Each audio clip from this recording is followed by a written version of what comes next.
Assalamualaikum warahmatullahi wabarakatuh. Waalaikumsalam warahmatullahi wabarakatuh.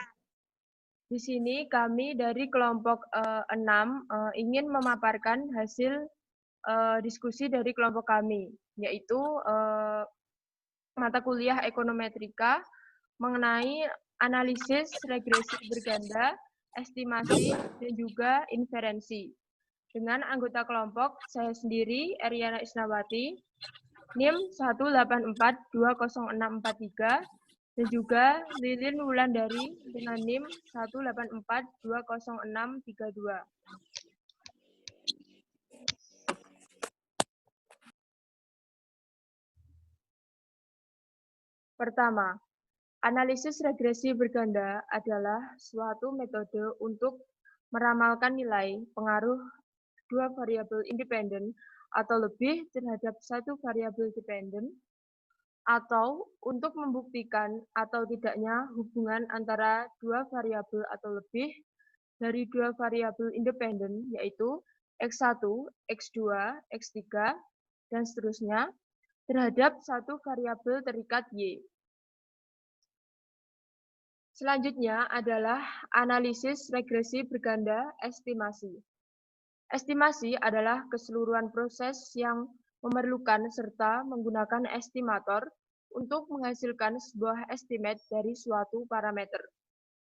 Pertama, yaitu asumsi-asumsi model regresi linear berganda. Menurut Gujarati, pada tahun 2003, asumsi-asumsi pada model regresi linear berganda adalah sebagai berikut. Yang pertama adalah model regresinya adalah linear dalam parameter.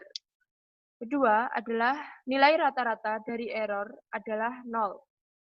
3. Variansi dari error adalah konstan atau homoskedastik. 4. Tidak menjadi autokorelasi pada error. 5.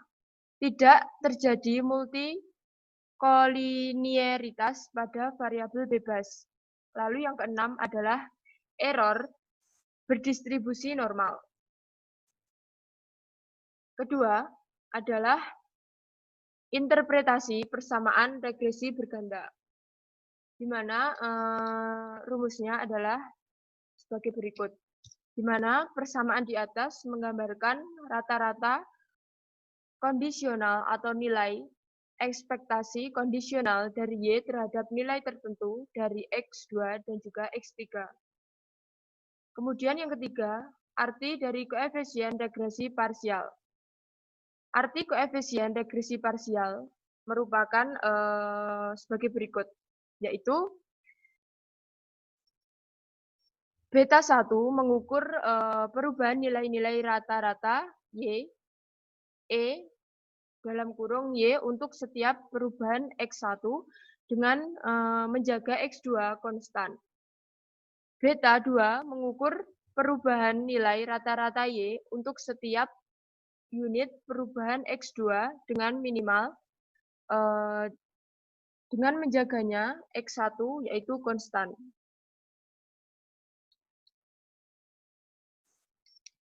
Kemudian yang keempat adalah estimasi OLS parsial koefisien regresi.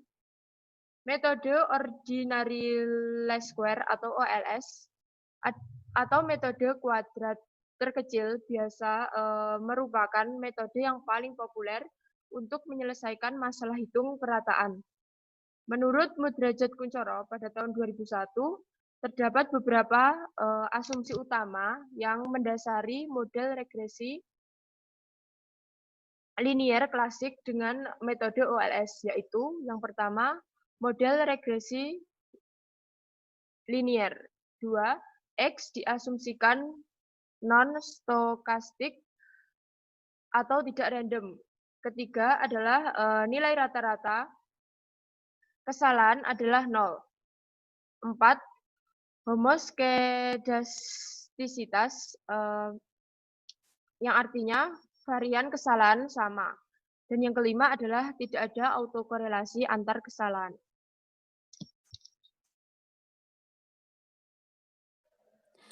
Analisis regresi berganda inferensi.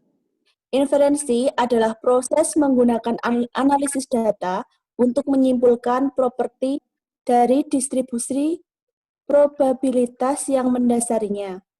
Pertama, asumsi normalitas. Asumsi ini bertujuan untuk mengetahui apakah dalam model regresi variabel dependent dan independent keduanya memiliki distribusi normal.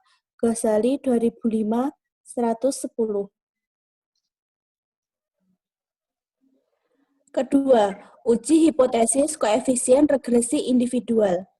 1. Uji T.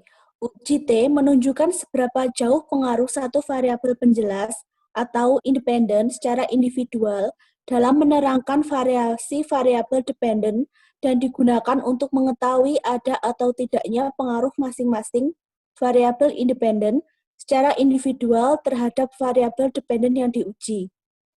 1. Menentukan hipotesis. 2. Menentukan tingkat signifikansi.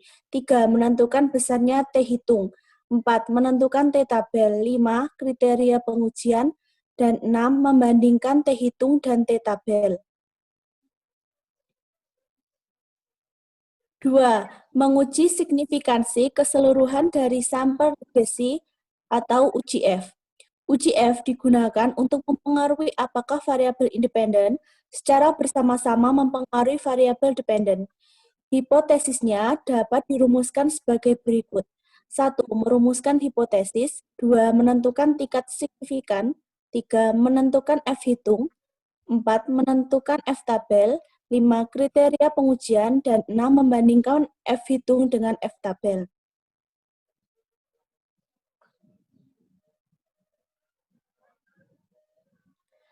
Ketiga, yaitu pengujian stabilitas struktural atau parameter model regresi atau uji Coe. Uji Coe test atau uji Coe yakni pengujian untuk menentukan model fixed effect atau random effect yang paling tepat digunakan dalam mengestimasi data panel. Widarjono 2009.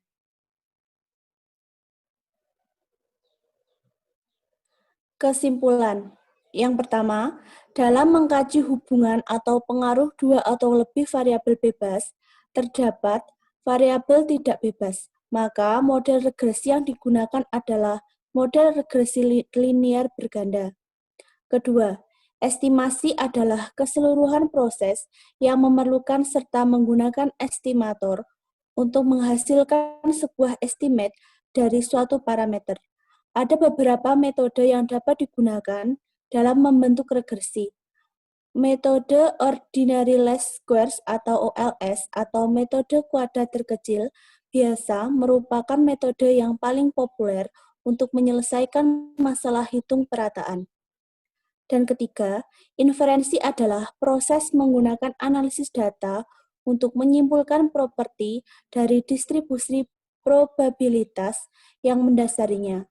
Uji T menunjukkan seberapa jauh pengaruh satu variabel pada penjelas atau independen secara individual dalam menerangkan variasi variabel dependen dan digunakan untuk mengetahui ada atau tidaknya pengaruh masing-masing variabel independen secara individual terhadap variabel dependen yang diuji.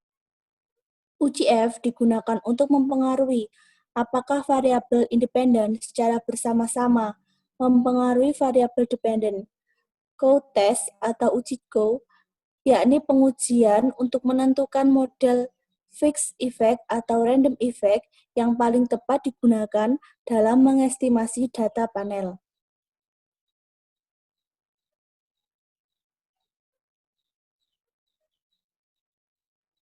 Sekian pemaparan dari kelompok kami. Apabila ada kurang lebihnya, kami mohon maaf.